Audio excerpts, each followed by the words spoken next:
सभी हमारे पत्रकार मित्र, आज का जो प्रेस कॉन्फ्रेंस है काफ़ी महत्वपूर्ण प्रेस कॉन्फ्रेंस है और आप सब लोग जान रहे हैं कि आप सब लोगों को जो है यहाँ निमंत्रण दिया गया ताकि अति आवश्यक जो घोषणा जो है वो मैं आप लोगों के समक्ष जो है कर सकूं।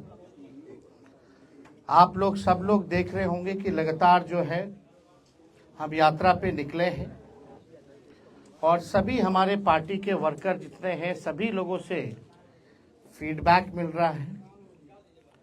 सब जगह की जो समस्या है उससे लोग जो है अवगत करा रहे हैं, चाहे पंचायत हो, बूथ हो, ब्लॉक हो, जिला हो, हर जिले बिहार में हम जाने का काम कर रहे हैं।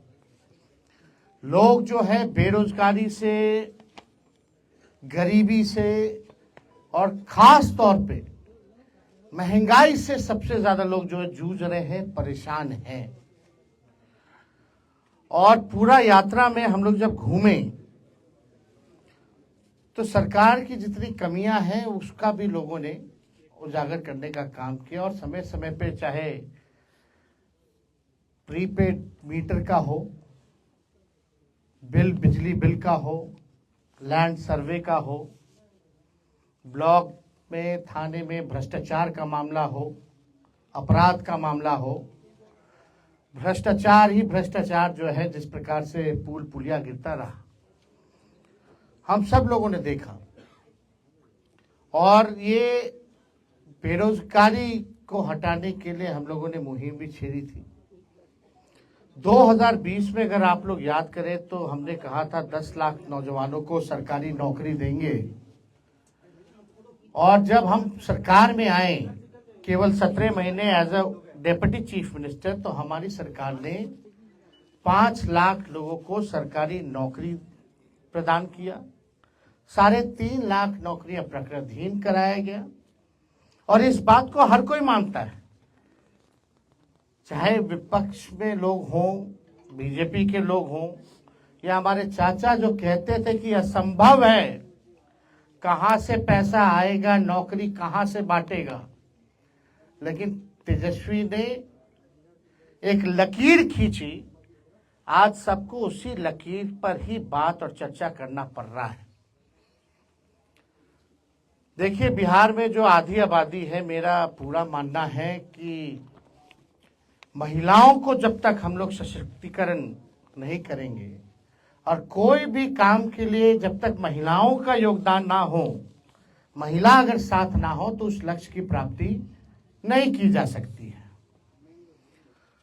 और सबसे ज्यादा जो हमको घूम फिर करके जो फीडबैक जो मिला, खास तौर पे महंगाई जो है सबसे बड़ा समस्या है जिससे महिलाएं जूझ रही हैं।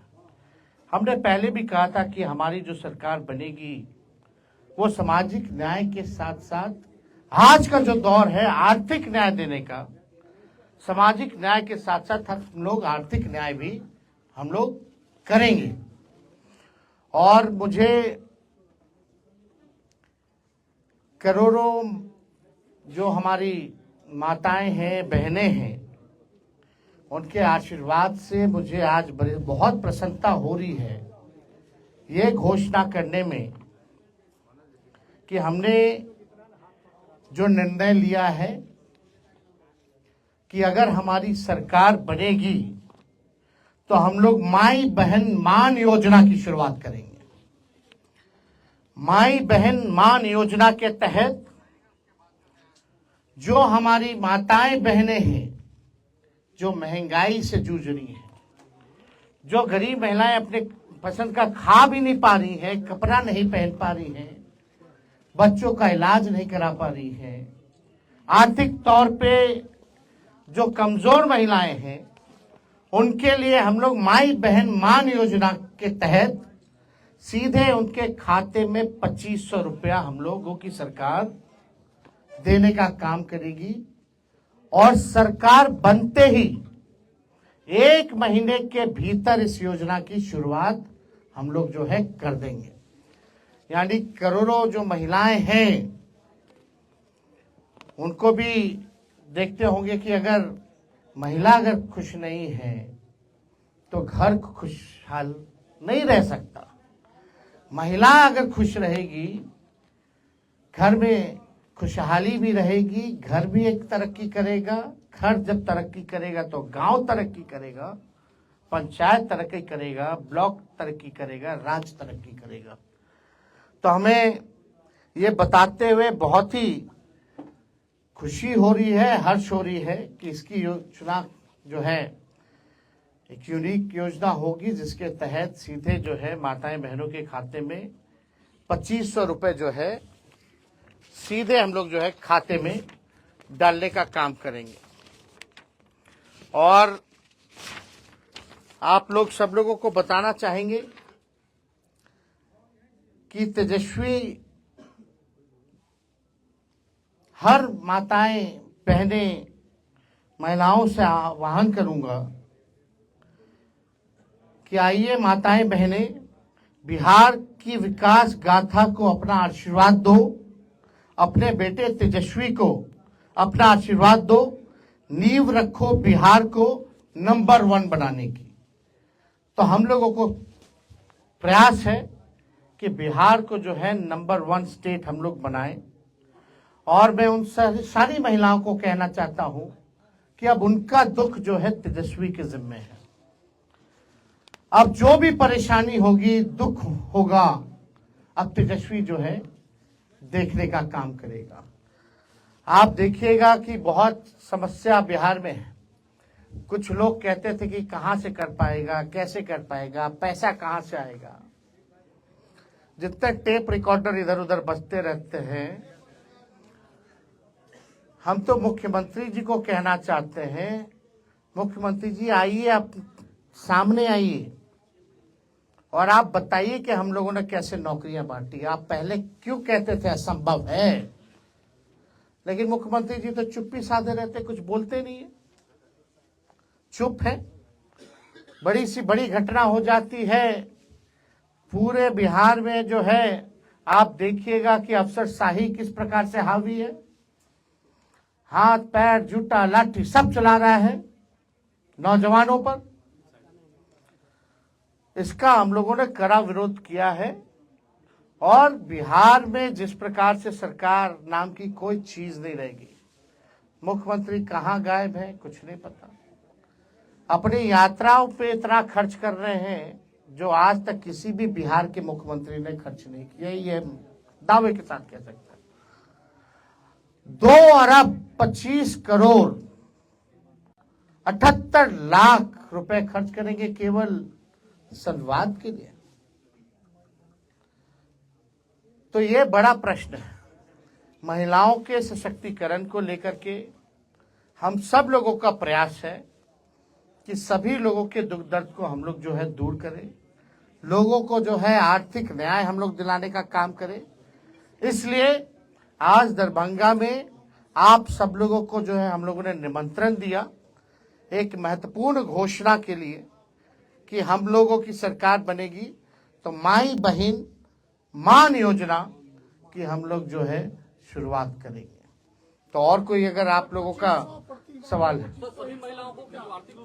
जो जरूरतमंद महिला है उन सबको मिलेगा। आप सब समय आने पे सब चीज बताया जाएगा। नौकरी मिला कि नहीं मिला, मिल रहा है कि नहीं मिल रहा, लेकिन फर्क यही है तेजस्वी के आने से पहले और जाने के बाद पेपर लीक हो जाता है, यही फर्क है। कदाचार मुक्त परीक्षा नहीं हो पा रहा, पेपर लीक मुक्त परीक्षा नहीं हो पा रहा, किसी पे अधिकारी पे कोई कार्रवाई हो रही है क्या? यही सवाल कई बुद्धिजीवी हम लोगों से पूछते रहे, कई प्रेस मीडिया के हमारे अनुभवी लोगों ने इस सवाल को उस समय भी पूछा था और हमारे माननीय मुख्यमंत्री जी ने तो असंभव बोल दिया था। लेकिन जब तेजस्वी आया तो तेजस्वी ने करके दिखाया। देखिए, हम कुछ भी बात करते हैं भले ही हमारी कच्ची उम्र है लेकिन कच्ची जुबान नहीं है। हम जो कहते हैं वो करके दिखाते हैं। अब बिना अध्ययन के हम कोई बकवासबाजी हम करते नहीं। हमने साइंटिफिक रिसर्च किया है, हम लोगों ने अध्ययन किया है, तभी जो है हम इस बात को बोल रहे हैं। हम जो कर सकते हैं वो हम करेंगे और बिहार की जनता को हम ये बता दें कि हमें एक मौका दीजिए। क्यों नहीं? नीतीश कुमार जी 20 साल से राज कर रहे थे, भाजपा के लोग थे, कभी टूरिज्म पॉलिसी बनाया क्या? स्पोर्ट्स पॉलिसी बनाया क्या? आईटी पॉलिसी बनाया क्या? एमओयू हम लोगों ने 50,000 करोड़ का साइन करवाया था बिहार में निवेश के लिए, सब काम ठंडा पड़ा हुआ। जो पढ़ा लिखा उसको भी हमने नौकरी दिया, जो खेला कूदा मेडल लाओ नौकरी पाओ उसको भी डीएसपी हम लोगों ने बनाने का काम किया। काम हम लोगों ने किया। अस्पतालों की व्यवस्था हम लोग सुधारे, रात रात भर हम घूमते थे। आज आपका दरभंगा का डीएमसीएच बचाने वाला कौन है? क्या हालत थी डीएमसीएच की? वहां एम्स ले जाना चाह रहे थे।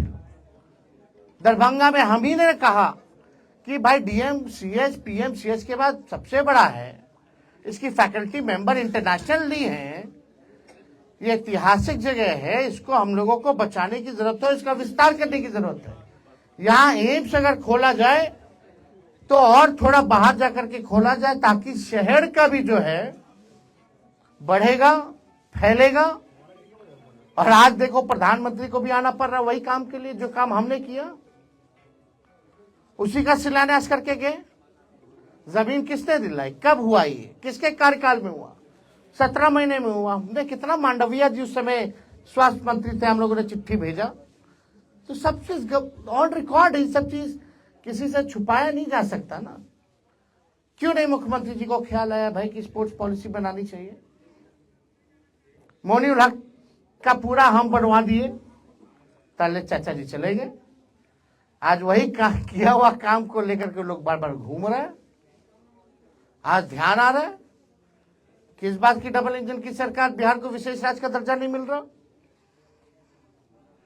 क्यों नहीं दिला पा रहे? अब तो खुद सरकार में, सरकार गिरा दो नहीं दे रहा बिहार को, तो कब दिलाएंगे? तो देखिए ये बहुत ही आवश्यक है। महंगाई जो है कमर तोड़ महंगाई, जब से भाजपा आई है तब से कमर तोड़ महंगाई।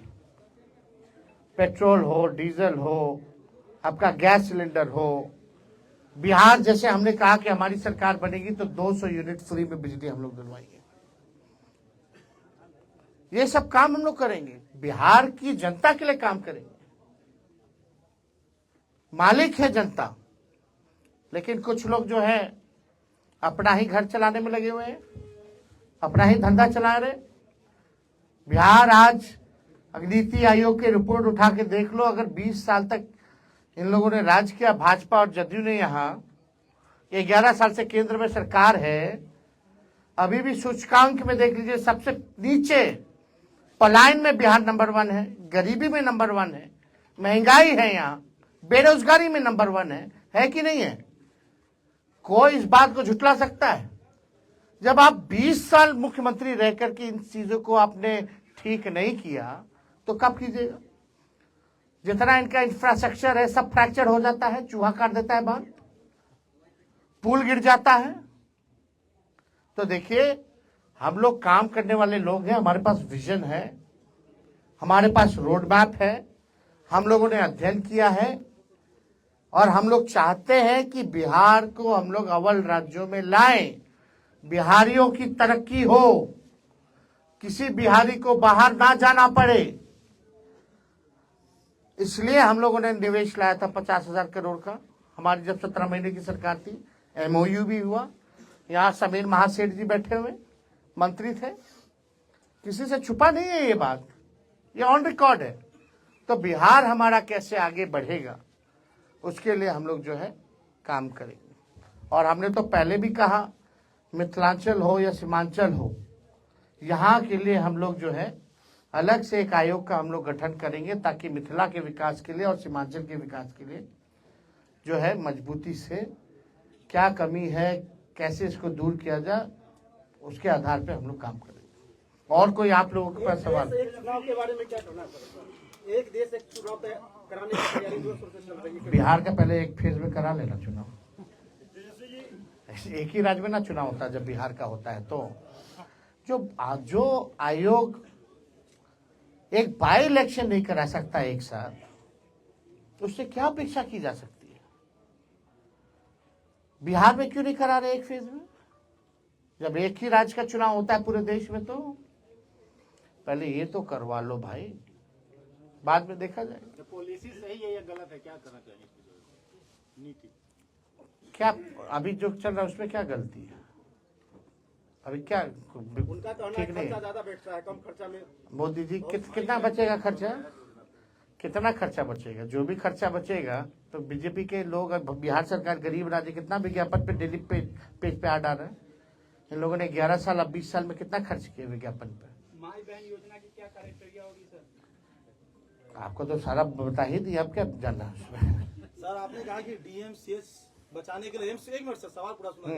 डीएमसीएच बचाएगा, एम्स बनाएगा, वो अपनी जगह बिल्डिंगें खड़ी होती है, लेकिन आज भी धरातल पे स्वास्थ्य व्यवस्था है डीएमसीएच की कहाँ पे है? अरे भाई आप हम तो जान रहे हैं, इसलिए ना हम घूम घूम करके भाई रेड मारते थे सर। लेकिन दरभंगा कि के लोग वास्तविक चाहते थे फिक्र। कि डीएमसीएच का दौरा एसपी यादव क्यों नहीं किए, जानना चाहते थे। भाई हर जगह जा रहे थे, हर जगह काम कर रहे थे। चलो ठीक रिपोर्ट नहीं आती है ठीक सर। एक मिनट क्या ये मान लिया जाए कि आरजेडी अब पूरे तौर पे चुनावी मोड में आ गई है? जिस तरह से आप फैसला कर रहे हैं, जिस तरह से आप बता रहे हैं कि हम जनता के लिए क्या करने वाले हैं, हमारा विजन क्या है। जनता नहीं जानना चाहती कि हम क्या करेंगे अगर सत्ता में आएंगे तो जनता तो जानना चाहती है, तो हम बताएंगे। तो क्या चुनावी मोड में आ गए हैं? अरे चुनावी मोड में आए या ना आए, हमने तो हर बार ये कहा है कि चुनाव के बाद हमने काम करके भी दिखाया है, और जो कहते हैं हम लोगों ने किया है। अब चुनावी मोड में आपको लगता है आए तो हम आ गए, क्या दिक्कत है? मांग रहे हैं, हाँ 17 महीने का मेहनताना मांग रहे हैं लोग। अरे 17 महीने का हम तो अभी कुछ किए ही नहीं। 17 महीने में अपने सक्षमता का हमने 5% भी नहीं किया भाई। हमको काम करना है, आगे बिहार को आगे ले जाना है। चलिए बहुत बहुत आप सब लोगों का बहुत बहुत धन्यवाद सब।